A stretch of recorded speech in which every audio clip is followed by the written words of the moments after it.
안녕하세요. 테마를 알아야 수익이 보인다라는 주제로 매일 아침 이렇게 시청자 여러분들께 인사드리고 있는 마스터 프로핏 사단 카이로스 인사드리도록 하겠습니다. 오늘도 제가 또 좋은 테마를 알려드리면서 또 수많은 투자 아이디어를 제공해 드리려고 이렇게 이른 오전부터 나왔습니다.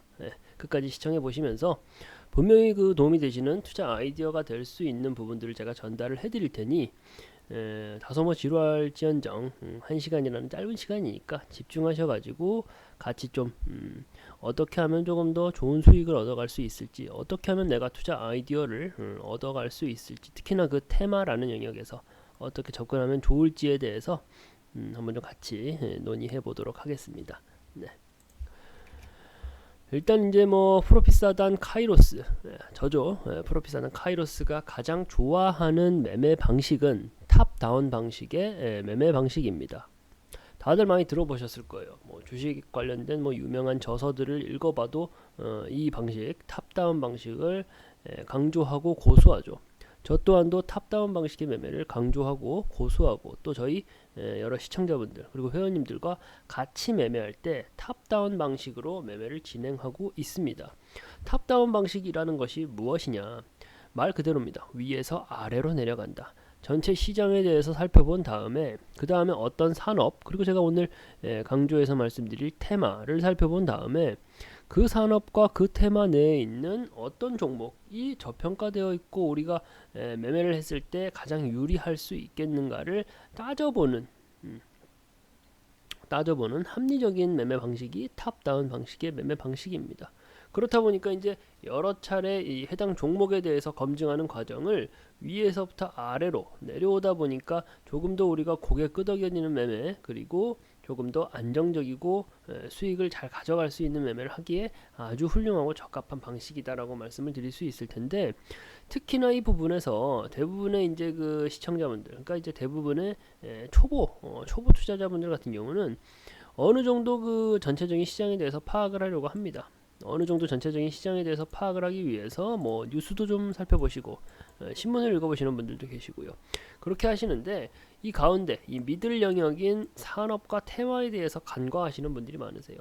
시장을 살펴보고 바로 종목으로 들어가는 경우가 많습니다. 그렇다 보니까 어떤 종목 사야 됩니까? 종목 주세요 라는 말이 나오는 거예요.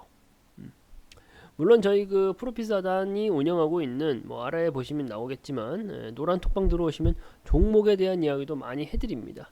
다만 이제 기초적으로 좀 기본적인 뼈대 공사의 과정에서는 전체 시장을 알고 산업과 테마라는 저 미들 영역에 대해서 충분히 이해를 하고 있어야지 내가 매매를 할 때 있어서 더 현명하게 더 안정적으로 매매를 해나갈 수 있다라는 것을 제가 강조를 해드리는 거고요.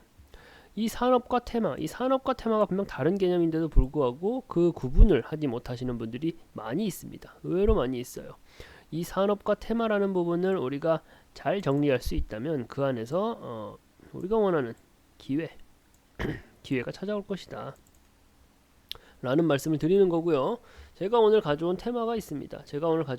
있는데 그 테마를 제외하고도 산업과 테마 관련해 가지고 프로핏사단 카이로스 당신이 하는 말에 대해서 10분 공감을 하니 다른 교육 자료들도 달라라고 하시는 분들이 분명히 계실 거예요. 그런 분들은 아래에 있는 노란 톡방 저희 그 프로핏사단이 운영하고 있는 노란 톡방 들어오셔가지고 자료 주세요라고 말씀을 하십시오. 그러면 저희가 다 제공을 해드립니다. 다 제공을 해드리니까 노란 톡방에 카메라 켜시고 노란 톡방 들어오셔가지고 산업과 테마에 대해서는 일단 좀 정확하게 제가 정리를 하고 가겠다 하시는 분들은 들어오셔서 자료 달라는 말씀을 하십시오. 그리고 이제 내가 이 매매를 하루 이틀 원데이 투데이 매매하고 말 것이다 하시는 분들이 아니라고 한다면은 산업과 테마에 대한 기본적인 내용은 머릿속에 정립이 되어 있어야 됩니다. 완전하게 숙지되지 않더라도 저희가 드리는 교육 자료를 한 번이라도 살펴보시고 매매에 임하는 거하고 아예 살펴보지 않고 매매에 임하는 거하고는 분명히 굉장한 큰 차이가 있으니까 입장하셔가지고 산업 테마 관련된 자료 주세요라고 분명히 좀 말씀을 하시면 분명 시청자분들께 이 방송을 보고 있는 시청자분들에게 좋은 기회가 될 수 있을 거다라고 강조드리고 싶습니다. 그러면 이제 탑다운 방식으로 전체 시장에 대해서 좀 한번 살펴보도록 할게요. 시장에 대해서 이제 국내 시장의 상황이 어떻다라고 말할 때 가장 좋은 게 뭘까요? 아무래도 지수를 가지고 말을 하는 게 좋겠죠. 국내 이제 코스피 지수, 코스닥 지수가 아무래도 이제 국내 주식 시장을 대표하는 수치가 될 수 있으니까 그 지수로 우리가 보통 얘기를 하는데, 제가 당연하게 코스피 지수, 코스닥 지수 두 개 일봉상 일봉 지수 차트를 가져와 봤습니다. 보시면은 바로 눈에 들어오셔야 되세요. 여기 뭐 보이지 않는 부분인데, 코로나19 터지고 나서 신고가 랠리를 찍으면서 굉장히 기분 좋게 올라갔죠. 그때는 뭐 누구나도 돈을 벌었습니다. 누구나도 돈을 벌고 내가 매수한 종목이 다들 올라갔어요. 근데 지금 이제 미 연준의 긴축 사이클 얘기가 나오면서 그때 이후로 그 고점 대비해가지고 지금 대략 지수 자체가 20% 이상 하락한 상태입니다. 말이 20%지, 말이 20%지 지수가 20%나 빠졌다라고 하는 것은 그 이상 마이너스 계좌를 가지고 계신 분들이 많다라는 거죠.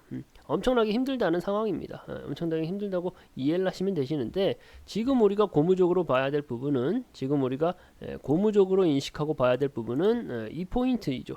이 포인트입니다. 여기 잘 보이시려나? 어떤 거죠? 20%나 하락을 하고 나서 저점을 찍고 나서 횡보 구간에 들어가 있는 상황이라는 거죠. 현재 상황이 횡보 구간에 들어가 있는 상황입니다. 그런데 이제 우리가 횡보 구간이 길어진다라고 하는 것은 어떤 의미이냐? 그 가격대, 그 지수 가격대 내에서 굉장히 매수 세력과 매도 세력이 격렬하게 싸움을 하고 있다라고 생각하시면 되십니다. 그러면은 그 싸움의 끝에는 무슨 일이 벌어질까요? 그 싸움의 끝에는 무슨 일이 벌어질까요? 한쪽 방향으로 크게 간다라는 거죠. 전세가 기울어졌으니까. 그러면 이제 이 현재 시점에서 이 횡보 구간을 거치고 있는 이 시점에서 이 싸움의 끝에 갔을 때, 이 매도세와 매수세가 이제는 좀 하나의 세력으로 결집되었을 때, 그 세력이 정해졌을 때 크게 올라갈 수도 크게 떨어질 수도 있다라는 거죠. 그렇죠? 그렇게 이해를 하셔야 되십니다. 그런데 우리가 지금 제가 말씀을 드렸어요. 미 연준이 긴축 사이클에 들어가기 시작하면서 지금 우리 지수 20%나 하락을 했습니다. 지금 이 횡보 구간을 끝나고 나서 올라갈 확률이 높을까요? 내려갈 확률이 높을까요? 이미 내려갈 만큼 내려가 있는 상황에서의 횡보 구간을 거치고 있을 때는 물론 더 내려갈 수 있습니다. 더 내려가더라도 소폭 조정에 그칠 가능성이 높고, 올라갈 경우에는 대폭 상승할 여지가 많이 남아 있다라고 해석을 하셔야 됩니다. 그렇게 생각하시면은 지금의 이 횡보 구간 우리가 어떻게 받아들여야 될까요? 어렵다, 뭐 힘들다, 뭐 올라갔다 내려갔다 박스권을 형성하니까 힘들다가 아니라 이 횡보 구간이 우리에게 엄청나게 큰 기회가 될 수 있다라는 부분을 인지를 하셔야 된다는 거고, 이런 상황에서 나 혼자 매매하실 거예요. 프로핏 사단 들어오시면은, 저희 아래에 있는 노란 톡방 프로핏 사단 들어오시면은 이 어려운 장이지만 제가 분명히 강조를 해서 말씀을 드렸어요. 기회의 장이 될 수 있는 이 시점에서 프로핏 사단과 같이 하시면 분명 수많은 투자 아이디어 가져가실 수 있다라는 말씀을 드리고 싶고, 꼭 저희 프로핏 사단과 같이 하지 않으셔도 됩니다. 같이 하지 않으셔도 되는데, 지금 현재 우리의 그 주식시장을 해석할 때는 제가 말씀드린 대로 해석하는 게 맞다. 이미 고점 대비해서 20% 이상 지수가 어느 한 종목이 아닙니다. 지수가 20%포인트나 하락한 상태에서 거기서 횡보 구간을 거치고 있다라는 것은 우리가 곧 기회의 장이 열릴 것이다 라고 해석하면 된다라는 말씀을 드리고 싶어요. 지금 뭐 지수가 2750선을 뭐 뚫었네 못 뚫었네 거기에 대해서 너무 강하게 왈가왈가 할 게 없습니다. 제가 말씀드린 게 전부 다예요. 지금 뭐 지수가 2750으로 마감했니 2740으로 마감했니 그렇게 중요하지 않다라는 거죠. 제가 말씀드린 부분을 이해하셨다면은 지금 주식시장에서 우리가 도망가고 현금화해서 도망가고 할 게 아니라 오히려 지금은 좋은 종목들을 담아가야 될 때다라는 부분을 제가 말씀을 드리고 싶습니다. 네. 주요한 뉴스들 몇 가지 좀 살펴본다라고 하면은 코스피 코스닥 소폭 상승했다. 왜 상승했냐? 러시아 우크라이나 협상 타결 기대감으로 상승을 했다. 러시아 우크라이나 사태 너무 길죠. 너무 길게 지금 전 세계 글로벌 경제를 힘들게 만들고 있습니다. 하지만 이제 이게 협상 타결 기대감이 좀 있다라는 것으로 해가지고 다소 이제 그 해당 리스크가 좀 완화됐다라고 해석을 할 수가 있는 거죠. 그러면서 코스피 코스닥 소폭 상승했다. 다만 이제 러시아 우크라이나 이 전쟁이라는 이슈에 대해서는 우리가 너무 쉽게 강단해서는 안 됩니다. 리스크적 요인으로 충분히 남아있다라는 부분을 우리가 인지하고 지금 시장에 덤벼야 돼요. 그거 다들 아실 거라 생각을 하고, 코스피가 이제 연이틀 상승을 했다. 개인과 이제 외인의 팔자세로 2754 안착에 실패했다. 뭐 2754 안착에 실패했는데 바로 앞에서 말씀드렸어요. 뭐 2750이냐 2740이냐 지금 시점에서 그렇게 중요한 거 아니에요. 횡보 구간이고 팔자세, 사자세가 강하게 지금 격렬하게 싸우고 있는 상황이다. 다만 전체적인 시장 상황으로 봤을 때 더 내려갈 경우에는 뭐 소폭 하락이 그칠 것이고, 이제 다시 올라갈 때는 아주 우리가 좋아하는 빅사이클이 시작될 것이다 라는 부분을 좀 이해하시면 될 것 같습니다. 그리고 이제 우크라이나 긴장 완화로 인해서 뉴욕 증시가 상승했다. 뭐 그렇죠. 뭐 우리나라뿐만 아니라 뭐 미국도 마찬가지겠죠. 사실은 이제 미국장이 올라가기 시작하면서 이제 그 시간 순서대로 뭐 호주장 그리고 이제 아시아장, 유럽장 모두 같이 올라가는 모습을 보여주고, 그렇다 보니까 이제 우리 국내 지수도 좀 좋은 모습을 보여줬습니다. 아무튼 현재 시점에서 우크라이나 사태가 전 세계의 경제를 좀 발목 잡고 있다라는 부분이고, 4차 백신 4차 접종 승인을 했다라는 이슈도 있고요. 그리고 이제 올해 들어서 5조 넘게 판 외국인들 이유는 이라는 기사가 있는데, 외인들 팔자세가 좀 강합니다. 그러다 보니까 또 우리 그 국내 지수가 좀 힘을 못 받는 이유도 있는데, 그 이유를 좀 크게 두 가지를 좀 들어보면은, 국내 산업 체계 자체가 원자재를 수입을 해가지고 완성품을 수출하는 그런 다리 역할을 하는 무역을 하고 있다 보니까, 그게 가장 큰 산업에서 큰 비중을 차지하다 보니까 지금의 원자재 대란 상황은 우리나라 경제에 굉장히 안 좋죠. 좋지 않죠. 그런 점을 우리가 분명히 알고 계셔야 되시는데, 그게 당연스럽게 반영된 결과라는 점.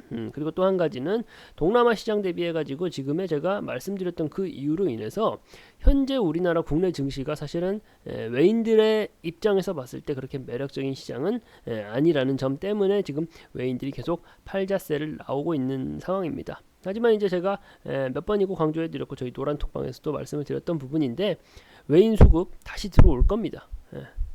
지금 뭐 전쟁이라는 리스크 때문에 좀 꼬여 있는 부분이 없지 않아 있지만, 이런 부분들은 일시적인 파동으로 보셔야 됩니다.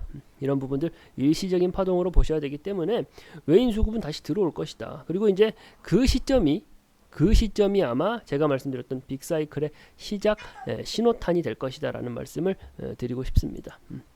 전체적인 시장 상황 봤었고, 그리고 조금 더 집약적으로 조금 더 이제 국내 지수 안쪽으로 들어와 본다라고 하면은, 오스템 임플란트 거래 재개 결정이 미루어졌다라는 기사가 있습니다.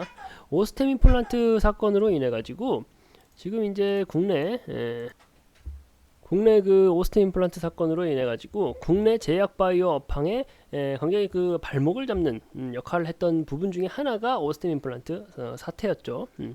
그렇다 보니까 지금 그 제약 바이오 업계가 지금 좀 뭐랄까 침체되어 있는 우울한 상황이 맞습니다. 하지만 이제 4월에 AACR 암학회 예정되어 있죠. 암학회 예정되어 있고, 제약 바이오 업계가 이제 다시금 이제 불을 지필 때가 다가오고 있다라는 말씀을 좀 드리고 싶어요. 저희가 아직 이제 들어오시면, 지금 이제 방송을 보시는 분들이 저희 노란톡방 들어오시면 제가 이제 분명히 더 언급을 해드릴 겁니다. 제약 바이오의 좋은 종목들을 저희가 노리고 있어요. 제약 바이오 업황이 굉장히 지금 그 시장의 관심에서 많이 벗어났죠. 그렇다 보니까 제약 바이오 요즘 재미없다라는 말이 나오는 건데, 사실은 이럴 때가 우리가 제약 바이오 업종에 눈을 좀 돌려야 되는 시점이라고 생각을 합니다.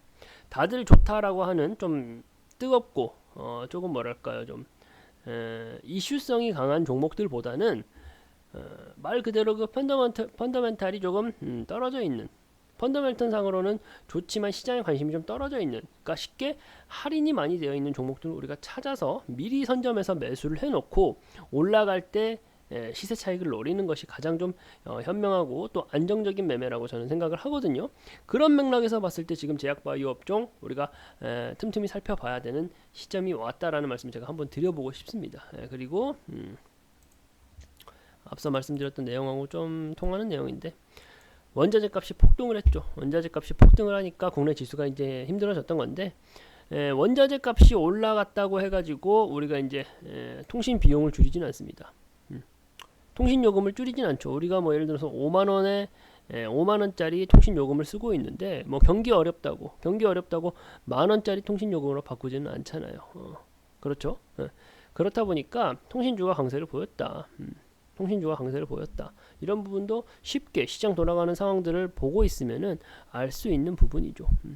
경기 민감주, 경기 방어주 그런 관련돼 가지고도 머릿속으로 어느 정도는 있어야 되시고, 경기 민감주나 경기 방어주와 관련해 가지고 어떻게 구분하시는지 쉬운 내용인데, 뭐 지금 뭐 떠오르지 않는다, 혹은 뭐 쉬운 내용이지만 내가 뭐 바로바로 나오지 않는다 하시는 분들은 저희 노란톡방 오시면 저희가 해당 자료들은 수시로 보내드리고 있으니까 그 부분도 요청하시면은 될 것 같고, 그런 부분도 한 번씩 체크해 보시면 좋다라는 말씀을 드리고 싶습니다. 그리고 이제 SK 하이닉스가 이제 영국의 ARM 공동 인수를 검토한다라는 거죠.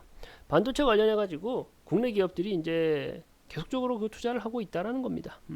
계속적으로 투자를 하고 있다라는 거고, 반도체 업황은 우리가 언제나 그 지금 시점에서 우리가 매매를 하는 데 있어서는 반도체 업황은 우리가 정말 중요하다라고 제가 지난 시간에도 말씀을 드렸고, 저희가 이제 반도체 관련된 종목으로 해가지고 뭐 SFA 반도체라든가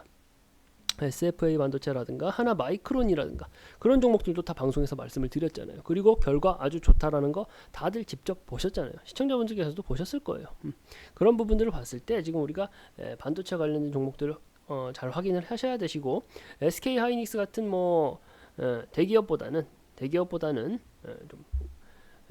좀 규모가 큰 종목보다는 아무래도 이제 그 관련되어 있는 소부장 종목들에서 좀 투자의 아이디어를 좀 얻어가 보자 라는 말씀 한 번 더 드리고 싶습니다.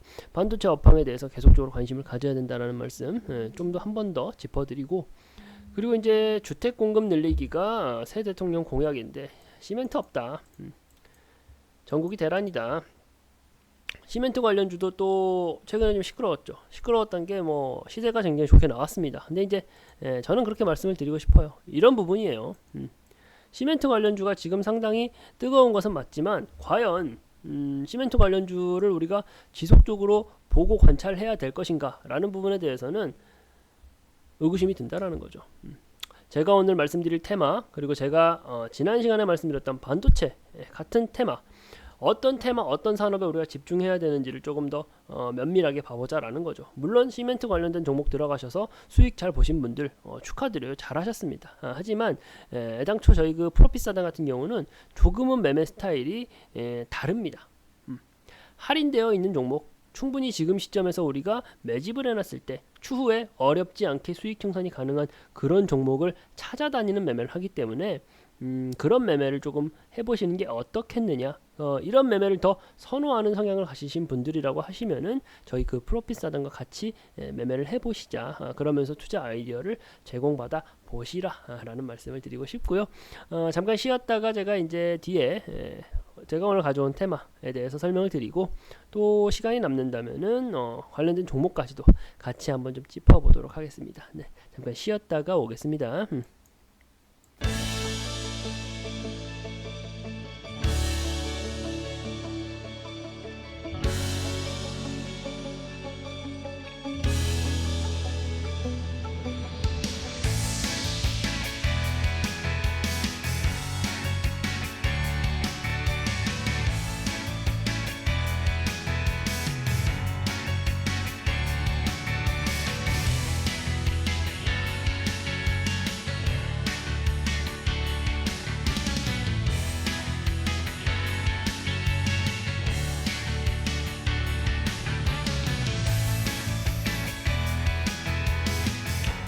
오늘 제가 가져온 테마는 2차전지 테마입니다.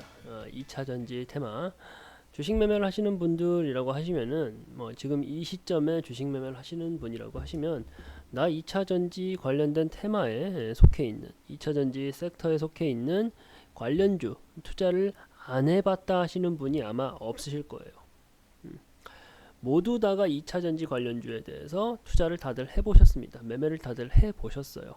그것은 무엇이냐? 다르게 우리가 이야기를 해본다라면은 2차전지 관련된 종목, 그러니까 2차전지라는 테마와 섹터, 2차전지라는 산업이 얼마나 시장에 관심이 뜨거운 산업인가, 얼마나 시장에 관심이 뜨거운 테마인가를 역으로 말해준다라고 말씀드릴 수가 있을 것 같아요. 그렇다면 왜 지금 이 시점에서 2차전지냐라고 물어보실 수가 있을 것 같으신데, 우리가 지금 시점에서 글로벌 경제가 돌아가는 데 있어 가지고 반도체를 빼놓고 이야기할 수가 있을까요? 반도체를 빼놓고 지금의 이제 우리 글로벌 산업 생태계를 말을 할 수가 있을까요? 없습니다. 그렇죠? 없어요. 제가 지난 시간에도 반도체 테마에 대해서 말씀을 드리면서 몇 번이고 강조를 해드렸어요. 모든 길은 로마로 통하듯이 지금의 이제 글로벌 그 현대 사회에서는 모든 산업은 반도체로 통하기 때문이죠. 이 2차 전지도 마찬가지예요. 이 2차 전지도 마찬가지입니다. 그만큼 중요하다라는 거죠. 제가 앞서서 말씀을 드렸어요. 시멘트 부족해서 시멘트 관련주들이 올라간다. 이런 부분들은 특정한 이슈로 인해서 단기적인 파동에 그치는 섹터이고 단기적인 파동에 그치는 종목일 가능성이 높습니다. 하지만 반도체 그리고 2차 전지 같은 경우는 작은 파동이 아니에요. 작은 파동이 아닙니다. 큰 파동이에요. 세계 산업을 이끌어가는 큰 파동에 속해 있는 게 2차 전지이다 보니까 반도체라든가 2차 전지 같은 이런 큰 파동에 대한 종목들에 대해서 우리가 먼저 포트를 기본적으로 구성을 해두시는 게 맞고요. 그 다음에 이제 뭐 잔여 자금에 대해서는 작은 파동, 작은 이슈에 의해서 움직이는 종목들에 분산 투자한다라거나 혹은 뭐 해칭 매매를 좀 분산 투자한다라거나 그런 식으로 우리가 포트 구성을 하는 게 맞습니다. 그렇다 보니까 제가 반도체니 2차 전지니 하는 현 시점에서 가장 큰 굴곡진 우리가 반드시 알아야 되는 테마에 대해서 두 번이고 세 번이고 강조해 드리는 거고요. 저희 노란톡방에서도 두 번이고 세 번이고 해당 관련된 종목까지도 같이 말씀을 드리는 겁니다. 최근 같은 경우는 예를 들어서 2차 전지 뭐 에코프로 BM이라는 종목도 충분히 저평가되어 있을 때 우리가 매집을 해가지고 지금 계속 수익 구간이고 기분 좋은 흐름을 이어가고 만들어가고 있는 상황이잖아요. 그런 부분들을 좀 강조해드리고 싶고 그러면서도 내가 이제 2차 전지의 개념을 정확히 모르시는 분들이 있습니다.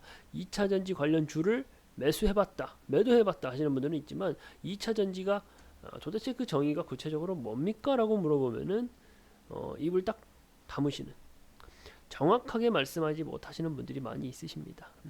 그 개념부터 제가 먼저 말씀을 드리자면은 일단 이 2차 전지잖아요. 그럼 1차 전지도 있겠죠. 그렇죠? 1차 전지라고 하는 것은 쉽게 말해서 우리가 그 건전지라고 얘기를 하잖아요.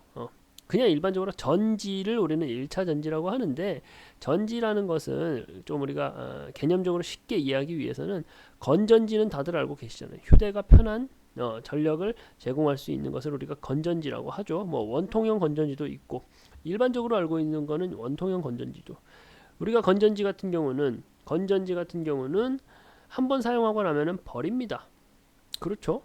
그 용량이 다하면 버리고 다시 새로 사서 다시 이용을 한단 말이죠. 근데 이 2차 전지 같은 경우는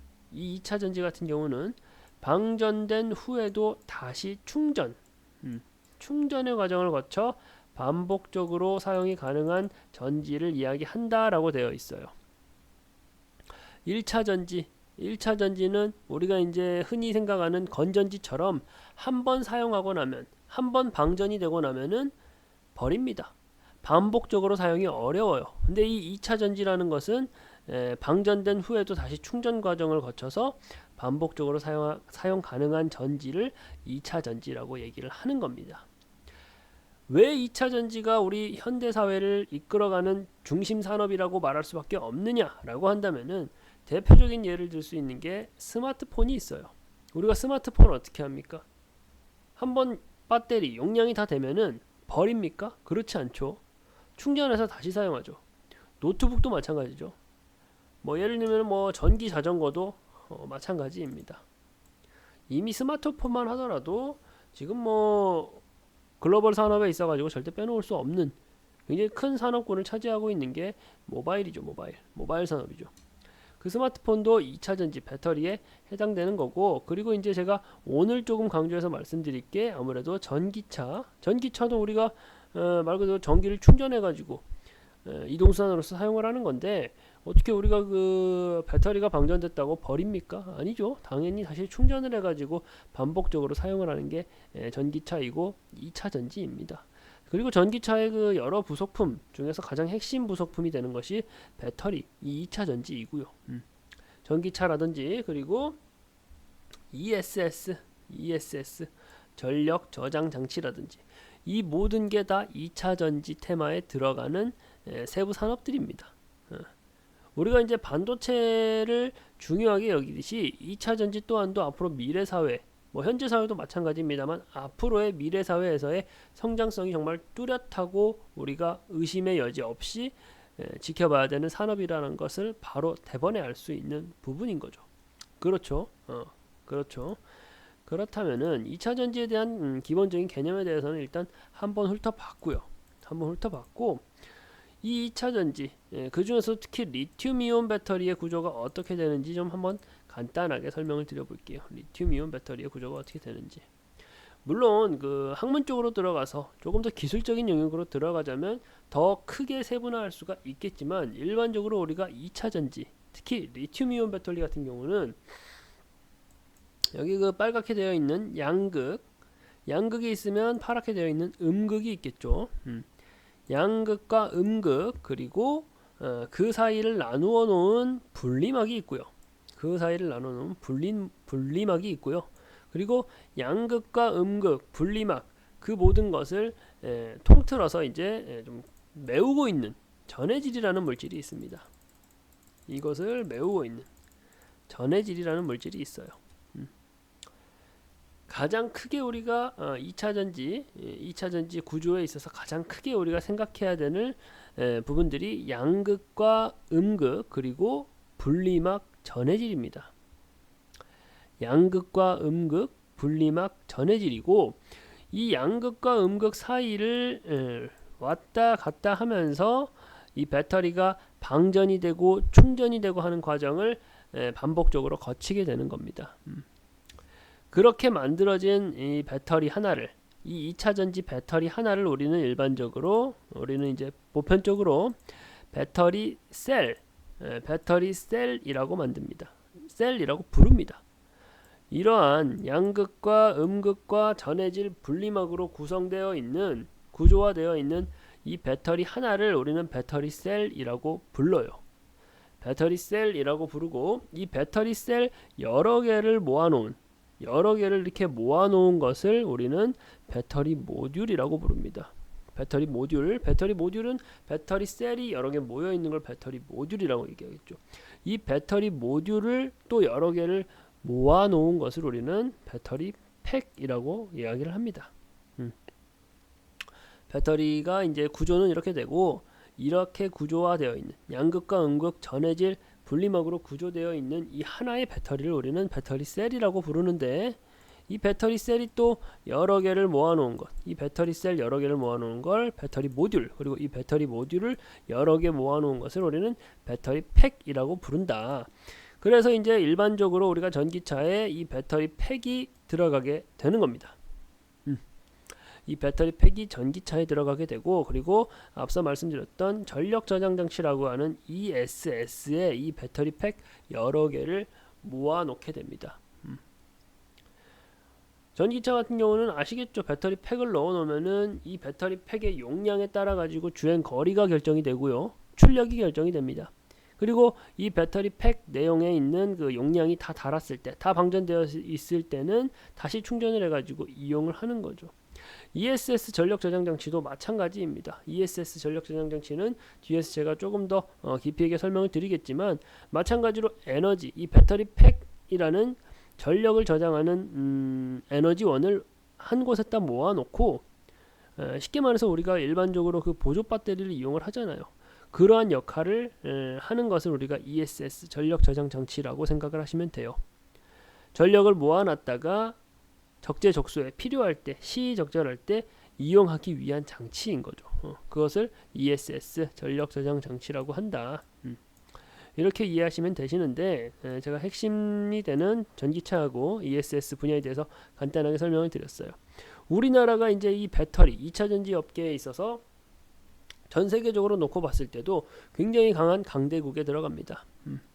중국에 이제 CATL이라는 기업이 있죠. 그 기업이 글로벌 1등이고 그 뒤를 이어서 들어가는 게 우리 배터리셀 3사 LG 에너지 솔루션, 삼성 SDI, SK 이노베이션이 들어갑니다. SK 같은 경우는 뭐 SK온이라는 비상장 회사이지만 우리가 이제 일반적으로 주식시장에서 바라볼 때는 SK 이노베이션이라는 종목을 보고 있고요. 그리고 LG 에너지 솔루션은 뭐 상장된 지 얼마 안 됐죠. 상장된 지 얼마 안 됐는데 LG 화학에서 이제 나눠져 가지고 LG 에너지 솔루션 상장된 지 얼마 안 됐는데 이 세 종목을 우리는 일반적으로 배터리셀 3사라고 이야기를 합니다. 배터리셀 3사, LG 에너지 솔루션, 그리고 삼성 SDI, 그리고 SK 이노베이션을 이 배터리셀 3사라고 이야기를 해요.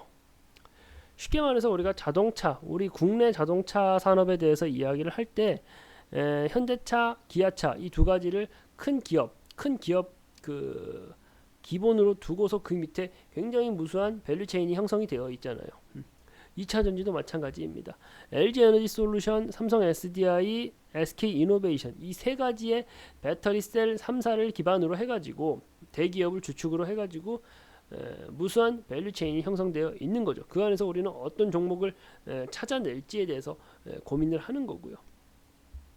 2차 전지가 어떤 건지에 대해서 제가 개념에 대해서 설명을 해드렸고, 그리고 2차 전지가 어떠한 구조로 양극재, 음극재, 분리막 전해질로 구성이 되어 있고 그렇게 해서 만들어진 배터리 하나를 배터리셀이라고 얘기하고 그 배터리셀이 모듈, 팩의 형태로 더 크게 보관되고 있다.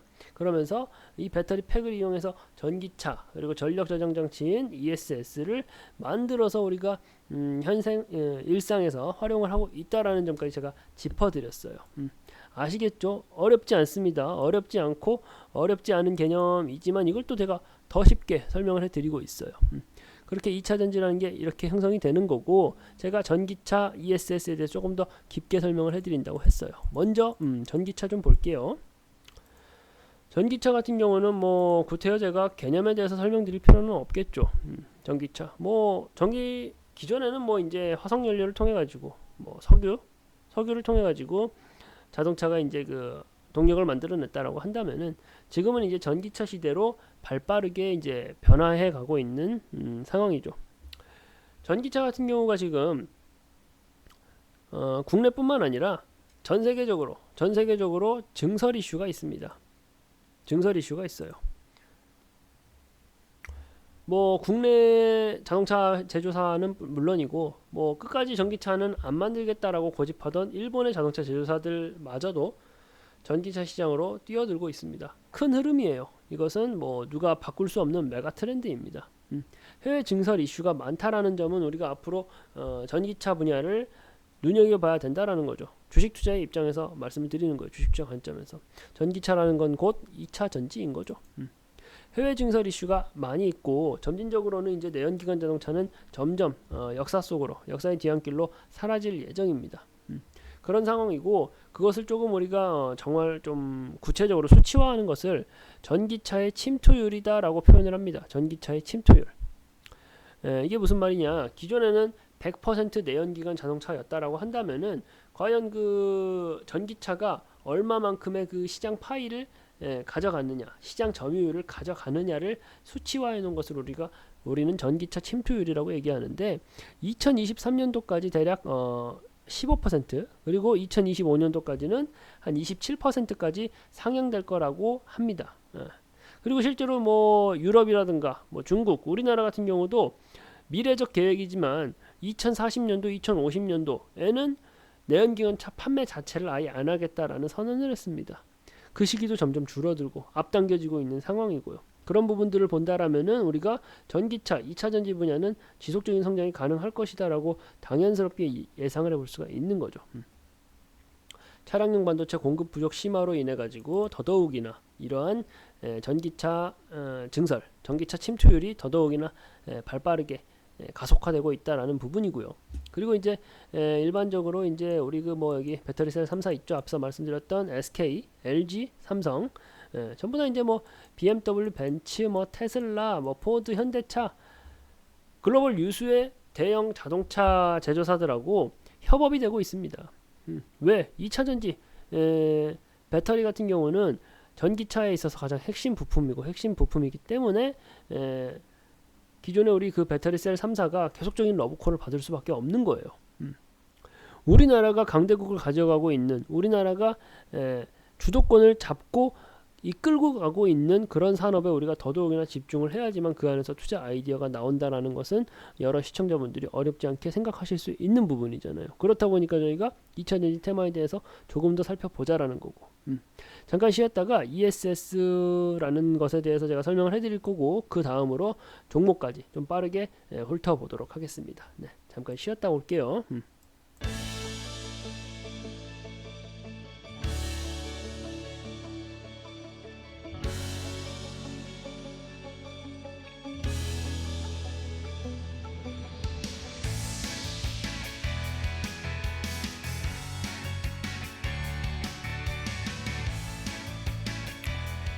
자, 이제 2차 전지 테마에서 뭐 ESS 전력 저장 장치에 대해서 설명을 좀 간단히 드려보도록 하겠습니다.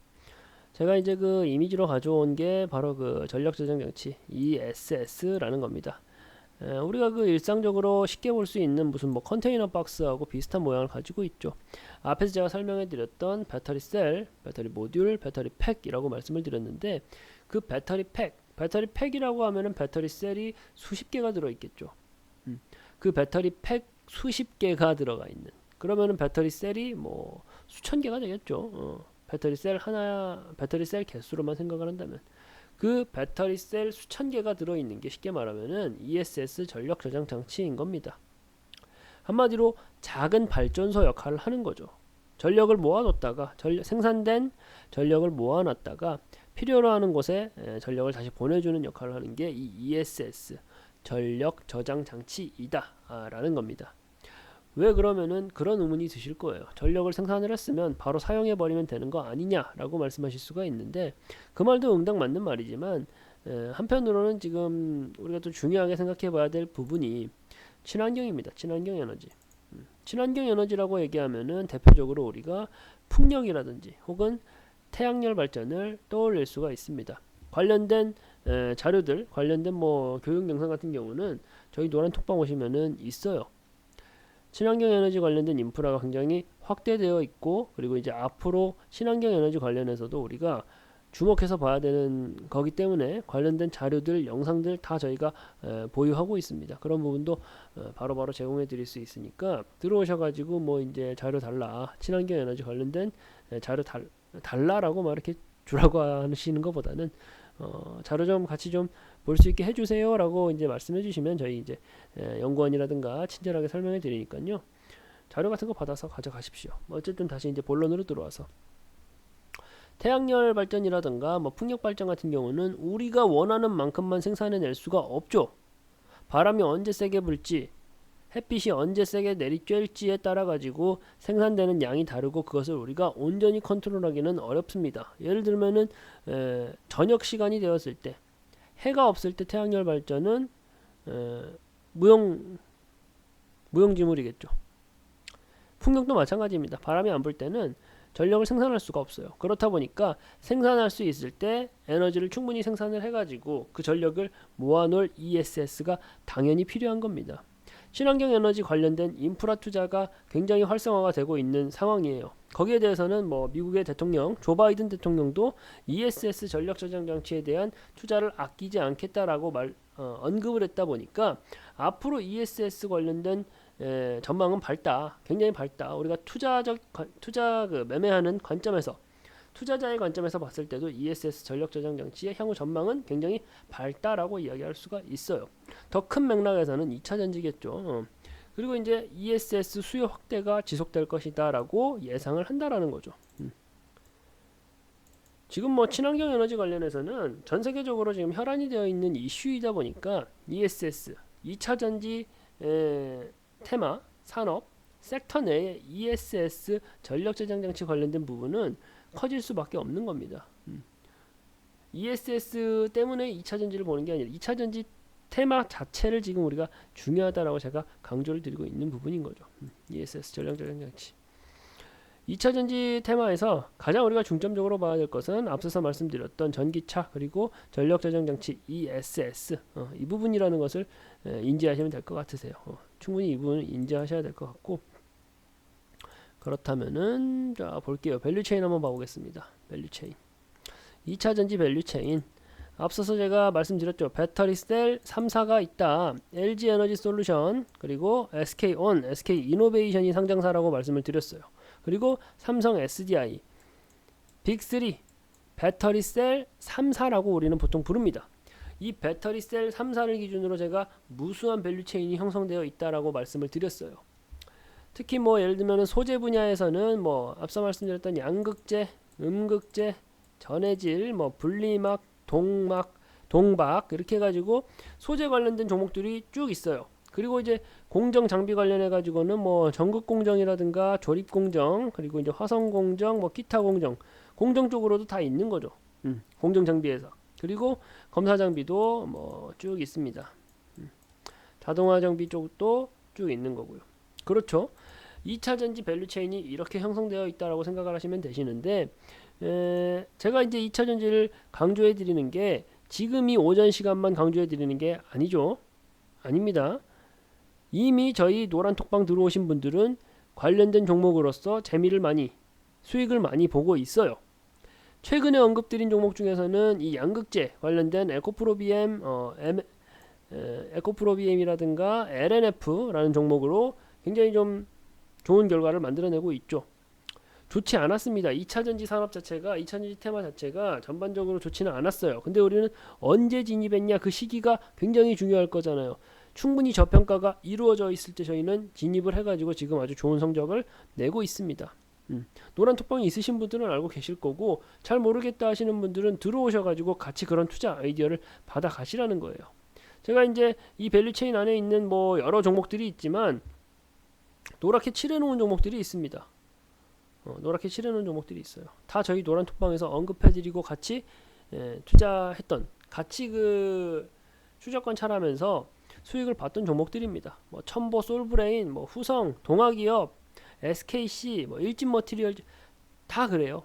다 그렇다 보니까 2차전지 테마를 제가 오늘 이 1시간이라는 귀한 시간에 말씀을 드리면서 설명을 드리는 게 중요하다. 투자 아이디어가 될 수 있는 게 굉장히 많은 곳이 우리가 2차전지 테마다라는 것을 강조해 드리고 싶은 거예요. 무슨 말씀이신지 아시겠죠? 그리고 뭐 비슷한 내용이니까 배터리 셀 3사와 어떻게 이제 각 회사와 어떤 연계가 있는지에 대해서 설명해 드린 거고, 그리고 마찬가지로 저희 노란톡방에서 노랗게 재미를 봤던 종목들 제가 표시를 해놓은 거니까 일단 뭐 같은 밸류체인 관련된 내용이니까 일단은 넘어가도록 할게요. 뭐 해당 자료들 뭐 이미지 파일 같은 경우도 제가 다 드릴 수가 있으니까 들어오셔서 좀 확인을 하시면 될 것 같고, 제가 좀 이렇게 급하게 진행하는 게 종목들 한번 좀 말씀을 좀 간단하게 빠르게라도 좀 진행을 해보려고. LNF 같은 종목 같은 경우는 저희가 아주 최근에 추천 종목으로 말씀을 드렸습니다. 관심 종목 추천 종목으로 말씀을 드렸어요. 앞서 말씀드렸던 양극재 관련된 종목이었고, 지금 뭐 가파르게 상승하는 모습 보여죠. 저희 저기 위에서 잡아서 지금까지 끌고 가는 거 아닙니다. 하단에서 잡아가지고, 하단에서 보유해가지고 상승 곡선을 받아 먹고 있는 중이에요. 수급 상황도 굉장히 좋고요. 다각화해가지고 봐야 됩니다. 어떤 종목을 들어갈 때 어떤 하나의 이슈로 달려들기보다는 앞서 말씀드렸던 탑다운 방식으로 위에서부터 아래로 내려와서 가장 좋은 시기를 찾아 시적절하게 진입하는 것이 포인트인 거죠. LNF라는 종목이 있었고, 뭐 이 종목 같은 경우는 저희가 최근에 아주 최근에 언급을 해드렸던 종목이고, 제가 또 이제 두 가지 종목을 가져와 봤는데, 하나기술이라는 종목이 있습니다. 하나기술이라는 종목. 하나기술. 아시는 분들은 다들 아실 거예요. 지금 뭐 이미지가 좀 작긴 한데 수급 상황 웨이나워 기관이 쌍끌이로 매수하고 있는 종목이기도 하고, 그리고 이제 배터리 3사라고 제가 아까 말씀드렸죠. 배터리 셀 3사에 더해가지고 이제 해외의 신규 고객사까지도 활발하게 유치하고 있는 종목입니다. 활발하게 유치하고 있는 종목이고, 게다가 이제 배터리라는 것이 아무래도 수명이라는 건 존재를 해요. 수명이라는 건 존재하는데 그 폐배터리 장비 사업에까지도 진출하려고 하는 게 이 하나기술이라는 종목입니다. 거기다가 이제 또 주식 투자를 할 때 어떤 종목에 대해서 볼 때 가장 중요한 것은 펀더멘털이겠죠. 얼마나 이 회사가 기본기가 탄탄하냐, 매출 지속적으로 상승하고 있는 종목입니다. 이런 하나기술, 수급 좋죠, 매출 좋죠, 앞으로의 이슈 좋죠. 이런 종목 어떻게 해야겠어요? 관심 종목으로 편입을 해둬야겠죠. 정확한 진입 타점 같은 것도 알고 싶다 하시는 분들은 저희 노란톡방 들어오십시오. 하단에 있죠. 노란톡방 들어오셔가지고 하나기술에 대해서 같이 공략을 해보면 좋은 결과 분명히 있을 거라고 생각을 합니다. 그리고 또 이제 한 종목 좀 다시 봐볼게요. 한 종목 다시 봐볼게요. 코인테크라는 종목입니다. 코인테크라는 종목이고, 차트 보시면은 눌림목 구간 들어와 있습니다. 눌림목 구간 들어와 있고, 그리고 보시면은 수급 상황 어떻죠? 마찬가지예요. 외인 기관 쌍끌이 하고 있어요. 이런 종목들을 어떻게 찾느냐? 저희 노란톡방 들어오시면 이런 종목들로만 제공을 해드립니다. 이 코인테크라는 종목 같은 경우는 2차전지 자동화 설비를 갖추고 있는 회사입니다. 자회사로 가지고 있는 탑 머티리얼즈의 이제 인수 효과도 지금 이제 나오고 있는 상황이고, 그 결과적으로 매출이 굉장히 좋게 나오고 있어요. 직전 분기 매출액이 굉장히 좋게 나오고 있습니다. 그리고 다가올 매출 발표할 때도 좋게 나올 거예요. 호재거리가 가득한 종목이다 보니까 제가 말씀을 드리는 겁니다. LNF라는 종목 같은 경우는 최근에 저희 노란톡방에서 언급해 드리면서 많은 많은 저희 회원님들께서 같이 좀 수익 보셨다고 기분 좋다고 인증도 해주시고 뭐 그런 종목이었어요. 그리고 제가 오늘 말씀드리는 종목이 두 종목 말씀드렸죠. 하나기술, 코인테크. 수급 좋고 매출 좋고 재료가치 좋습니다. 이런 종목들 지금 같은 기회의 장이 펼쳐질 것이다 라는 시그널이 나오고 있는 이 시장에서 놓치면 안 되겠죠. 놓치면 안 된다라고 생각을 합니다. 왜 그날 뭐 예를 들면 뭐 로봇이 어떻대, 뭐 메타버스가 어떻대, 뭐 비트코인이 어떻대, 그런 이슈들, 단기성 이슈 가지고 잠깐 상한가 올렸다가 개미지옥 되는 그런 종목들 쫓아다니지 마시고요. 오늘 사서 내일 2배 되는 종목 알려달라, 종목 주라, 그런 종목 달라, 그렇게 하지 마시고요. 그거 이제 제가 좀 쓴소리를 하자면은 굉장히 어리석은 투자 방법입니다. 없습니다, 그런 종목. 오늘 사서 내일 2배 가고, 오늘 사서 뭐 한 달 뒤에 10배 가고 2배 가고, 그런 요행을 쫓지 마시고요. 탑다운 방식으로 매매를 좀 하셔가지고 안정적으로 꾸준하게, 다만 또 진입할 때도 굉장히 할인되어 있을 때 마음 편히 들어갈 수 있는 종목을 찾아서 들어가면 되잖아요. 내가 원하는 게 투기가 아니라 조금은 안정되게 머리 끄덕여지는 투자를 하고 싶다 하시는 분들이라면은 저희 노란톡방 들어오셔가지고 같이 좀 소통하면서 매매하면은 훨씬 더 안정적으로 편하게 수익 가져갈 수 있는 투자 아이디어 많이 받아가실 수 있을 겁니다. 1시간이라는 그 방송 짧았지만 집중해서 시청해주신 시청자 여러분들께 감사 인사드리고요. 그리고 이제 계속 말씀드렸습니다. 수많은 자료가 있으니까 노란톡방 들어오셔가지고 자료 가져가시고, 자료 받아가시고, 그리고 이제 매매하실 때 조금 더 안정적으로 할인되어 있는 종목들 내 포트에 담아서 매매하시는 여러 시청자분들이 되시기를 바라고, 살찌워지는 그런 계좌 다들 만들어 가실 수 있도록 제가 응원하도록 하겠습니다. 네. 오늘 방송 이렇게 마치도록 하겠습니다. 네. 감사합니다.